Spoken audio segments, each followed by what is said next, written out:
yéen waa presse TFM mi ngi fi Sen TV mi ngi Sud FM mi ngi fi L'As mi ngi fi ak Thiès 24 kon yéen ñëpp tam jàpp naa ni ñoo ngi leen sant leen gërëm bu ñu sante nag ba noppi monsieur le préfet bu département bu Tivaouane mi nga xam tey dafa waxan son adjoint mu diriger CDD bi nga xam dañ koo jagaleel gàmmug Daaru Gaye gi nga xam ne juróomi fan ci weeru janvier 2019 incha allah lay am di tam sant bu baax ñi fi teew ñëpp di xamal ni daal bisu tey bii dañ ko jagaleel gàmmug Daaru Gaye loolu nag ñun di mbégte pour ñun ndax ñun fu ñu ne Daaru Gaye rek pour ñun suñ xol day sedd ndax seen taxawaay ci suñu wet ak seen pësteef ci liggéey bi nga xam ñoo ngi koy liggéey ndax nag ñun li ñu faral wax mooy dëkk bi nga xam ne ñun moom lañ tànn farak ñoom di tax nañu farak moom tam mooy ñoom danoo xam seen warogal di ko def te kenn du leen soññ dëkk boobu nag soo ko amee doo mën a def lu dul farak moom ñeneen ñi tam nag ñu leen di woo ñu def ne ñoom ndax loolu lépp nag mooy développement du kenn koy def du maire koy def mais nit ñi ñoo war a jël en charge seeni problème maire bi tam jàpp ci loolu nag ñoom ñoo ngi fi bu baax moo tax tey bi ñu waxtaanee ci biir daal am na poñ yoo nga xam ne moom feeñ na ci poñ bi ci gën a feeñ nag ma wax ko te waxaat ko mooy aw yoon wu nu jaar ba jóge seen dëkk dem ci dëkk yi ñu bëgg a dem yoon wi mën naa jógee Fadiouth Saaw ñëw Daaru Gaye dem ba Touba Kane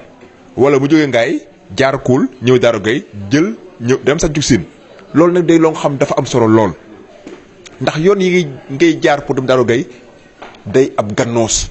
te nag xam nga ne gannoos moom ak oto bu dul oto bu baax lool daanaka loolu ñu naa càng day bari lool danay càng kon ci suuf si léegi waaw léegi nag soo demee ba ci àll bi sa oto dugg suuf te amoo ku la puus mën naa indi ay jéyee nit sax mën na ci joxe puus oto ba tooy maara détaillé kon loolu moo tax ñuy mos dafa am sax loolu moom nit ko nga xam ne dafa ñëwoon tooy ñetti fan la ci rek suñu borom woo ko xam nga loolu nag kon du lu nuy ñaan moo tax daal ñuy ñaan état bi jaarale ko ci donc jëmale ko nag ci ki nga xam moo jiite ñun ñëpp muy son excellence président Macky Sall mu bàyyi xel Daaru Gaye ci PUDC bii nga xam ne am na département yoo xam ne ma nga fa dëkk yoo nga xam ne ma nga fa wax nag xëy na dugagul ci commune Koul bu dee ci wàllu yoon kon yoon wi moom dañ koy wax tey suba dana ko waxaat tant que amul moom daal ñu koy jàmbat ndax nag day sunu yitte ndax nit ko amul yoon moom dem ak ñëwam day jafe wala nga bay ba noppi war koo jaay doo ko mën a jaay te soo ko mënut a jaay nit ay ñëw jógee otoom fee ñëw wax la prix boo nga xam ne di nga ko jaay te du la neex moo tax yoon woowu am solo wala tam nit ko nga xam dafa bëgg tabax këram bëgg ciment fer nga ñëw ba 4 kilomètres 5 kilomètres jag saaw nga bàyyi ko fa ab fay weneen oto mu andil la ko soo ko jëndee woon fukki junni nga fàtte fukki junni bu dee tonne ciment wala leneen xam nga loolu tam développement loolu tam metti na moo tax daal yoon yi moom di ko wax di ko waxaat nanu njimbali ñu defaral ko Daaru Gaye ak dëkk yu ko wër yëpp ndax bu ne Daaru Gaye rek ak am na yeneen dëkk yu bëri yu mu ëmb ndax nag nit ñu bëri fa dëkk nit ñoo xam ne sàmm ak bay rek lañ xam kon nag ñooñu itam yoon wi moom daal ñoo ngi koy waxaat di ko waxaat ñoo ngi ñaan état bi mu jublu ci at yëpp nag heure bu ñu waxee ñu ne wax yoon wi ndax danoo ñor beneen bi mooy lan mbirum ndox mi xam nga Daaru Gaye dafa dépendre ci forage yu Jaksaaw te forage boobu nag maam Abdou Aziz ñaanal ko bu baax moo ko fa defan kon xam nga yàgg na te nag bu njëkk dëkk booba rek moom la daan jox ndox léegi nag mat na fukki dëkk ak juróom yoo xam ne ñu koy jox ndox kon xam nga ne kooku loolu ñaa atteindre na ay limitam fa mën a yem moom yem na fa soo ko seetloo fan yi forage boobu sax li muy panne bari na lool ndax tam kun tegloo mënul moom soo doxee benn waaye il faut mu noppalu forage bi tam fi ne foofu la toll moo tax ñoom ñoo ngi ñaan am na enquête yoo xam ne ñëwoon nañ def ko fa pour defal leen forage kon ñoo ngi leen di ñaan ñoom itam ñu defal leen ab forage boo nga xam day permettre dëkk yu bari ñu forage bu bees boobu ñoom ñu dépendre ci moom wàññi itam léegi nga xam ni moom la forage ba yenu ndax nag forage bi pour ndox rek da ngay ciy naan di ci bay te ñoom ñu jàmbaar lañu am nañ yoo nga xam ne ñoo ngi koy sumb bëgg ko def mais mën na ko def ndax amul ndox kon loolu tam day jàmbat loongul tar la moo tax tam gàmmu gii comme moom ay forage la xaju fi ni ko rek xayaa waxee ñuy fexeel au moins su leen amalee ay citernes yoo nga xam ne dañuy ñëw positionné fa bu naree am ndox rek bu naree am problème ndox citernes yooyu ñu utiliser ko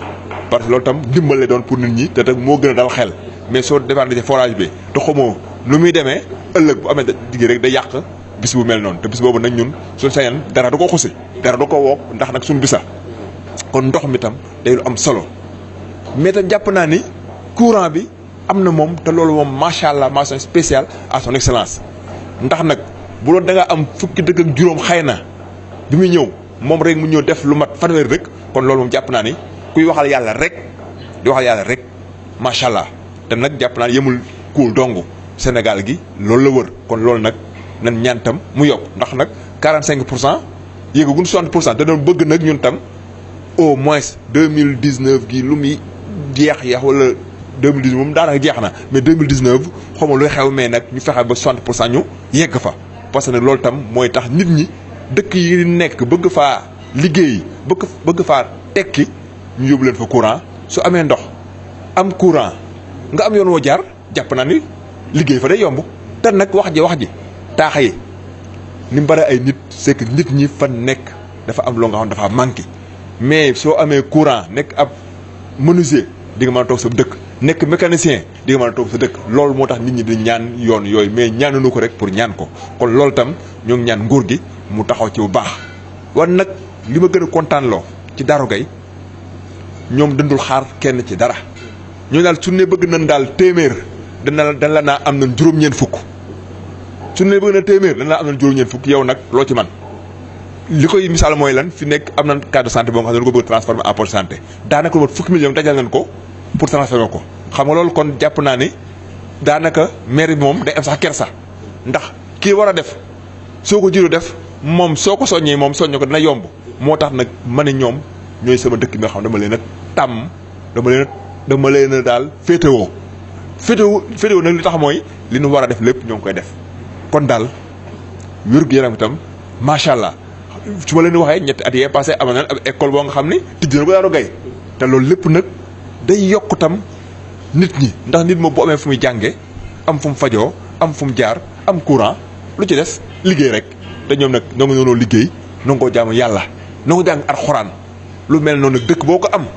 jàpp naa ni da nga jàppale ko pour nag ñoom li nga xam dañu koo bëgg a prouver réellement ñu def ko parce que ñoom li ñu bëgg a prouver mooy lan nekk modèle ci Sénégal waxuma kóol da nekk modèle Sénégal ndax nag soo fa demee rek xool tabax ya na mel ak dëkkuwaay ni mel di nga xam ne ñii ñoom seenum dëkk dañ koo fonk ni waa Màkke fonke Màkke ñoom lan fonke Darou Gaye ñu mel noonu nag wax dëgg yàlla soo leen amee doo man lu dul seen soxla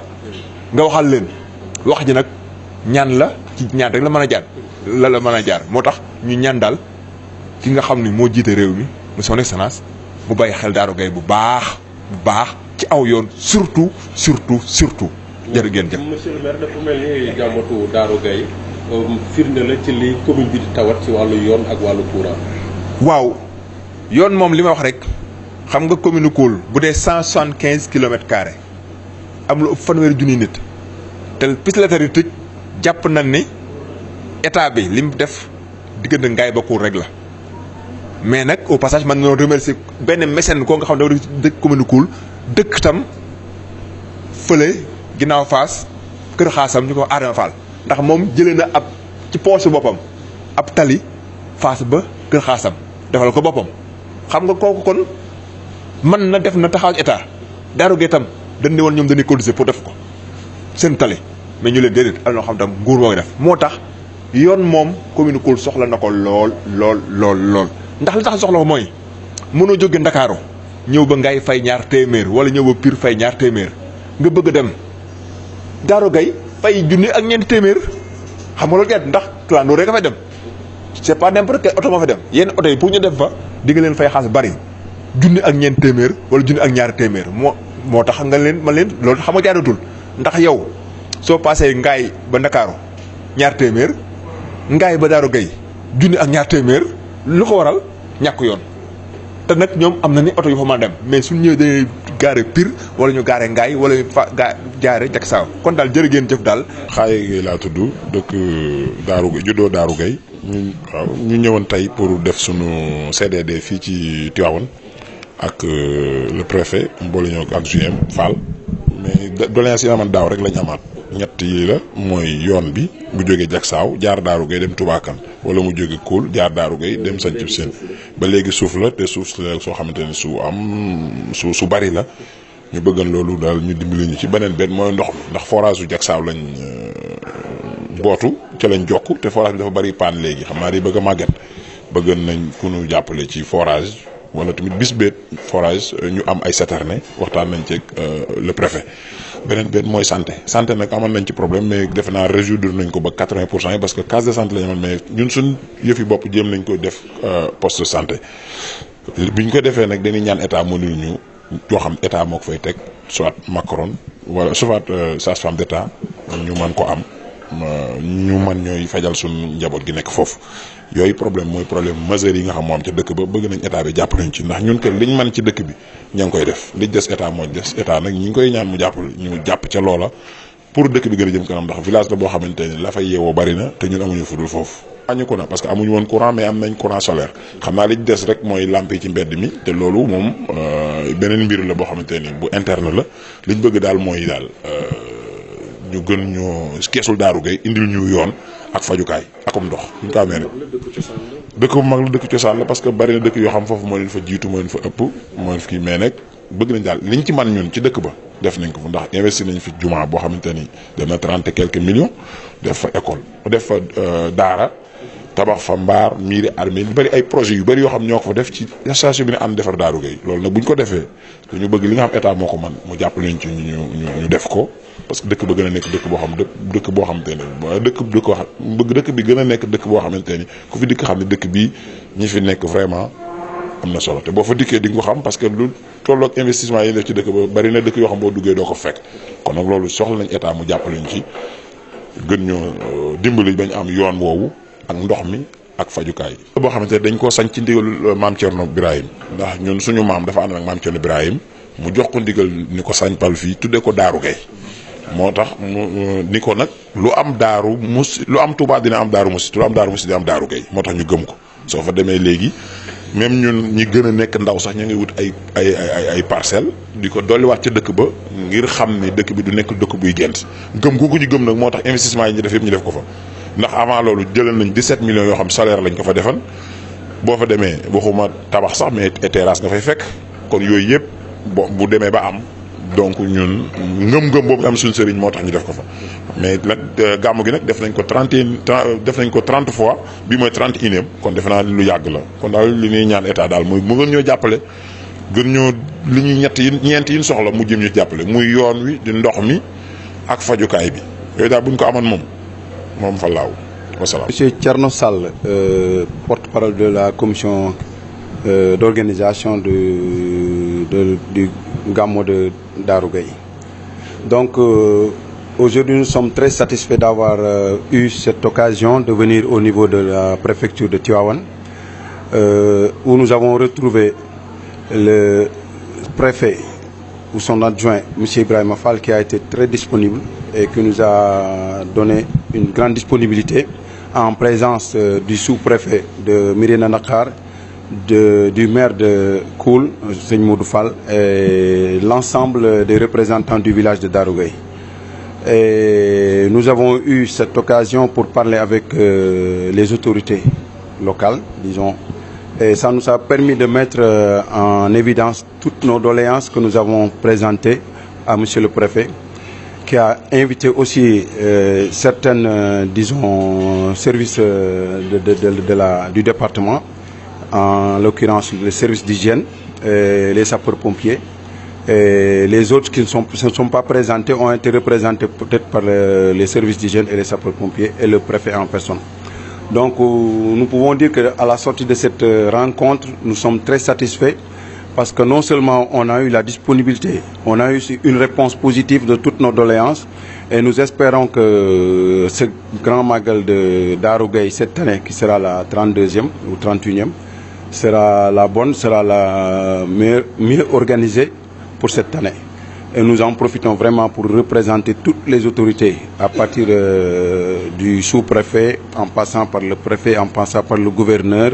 et le ministre de l'Intérieur, le Premier ministre et notre président, M. Macky Sall. Revenez un peu sur les doléances que vous avez posées. Bon, comme vous le savez, hein, nous l'avons toujours dit, hein, le village de Darou Gueye est un village un peu enclavé. Notre problème essentiel, c'est surtout la route qui mène de Diacksao à Darou Gueye. Parce que partant de Dakar, de toute façon, jusqu'à Diacksao, il y a la route Boutimé. Mais à partir de Diacksao, vous avez vu qu'il y a des dunes, une route vraiment sablonneuse, très difficile pour l'accès de Darou Gueye. Et nous avons toujours demandé, si nous n'avons pas la possibilité d'avoir une route latérite, d'avoir au moins un déblayage du sable pour permettre aux autorités de venir paisiblement au village de Darou Gueye, pour faciliter l'accès. Et cette fois, nous avons eu la disponibilité du préfet et de ses autorités qui nous ont donné l'assurance que ce déblayage sera fait dans la mesure du possible. Il y a aussi le problème de l'eau, parce qu'on est servi par le forage de Diacksao. Et on a toujours eu une bonne satisfaction de la fourniture d'eau au niveau de Diacksao. Mais cette année, on a vu qu'il y a beaucoup de pannes qui se succèdent. Et nous avons demandé au préfet d'avoir la disponibilité de 2 camions au moins d'eau comme secours en cas de panne du forage. Il y a aussi le problème de la santé, comme nous le savons tous. Bon, nous avons une case de santé que nous sommes en train de faire dans nos propres fonds pour le faire devenir un poste de santé, disons. Mais dans ce cas, pour le problème des médicaments, on a eu la disponibilité du maire qui donne disons que le maire donne une participation symbolique avec laquelle on met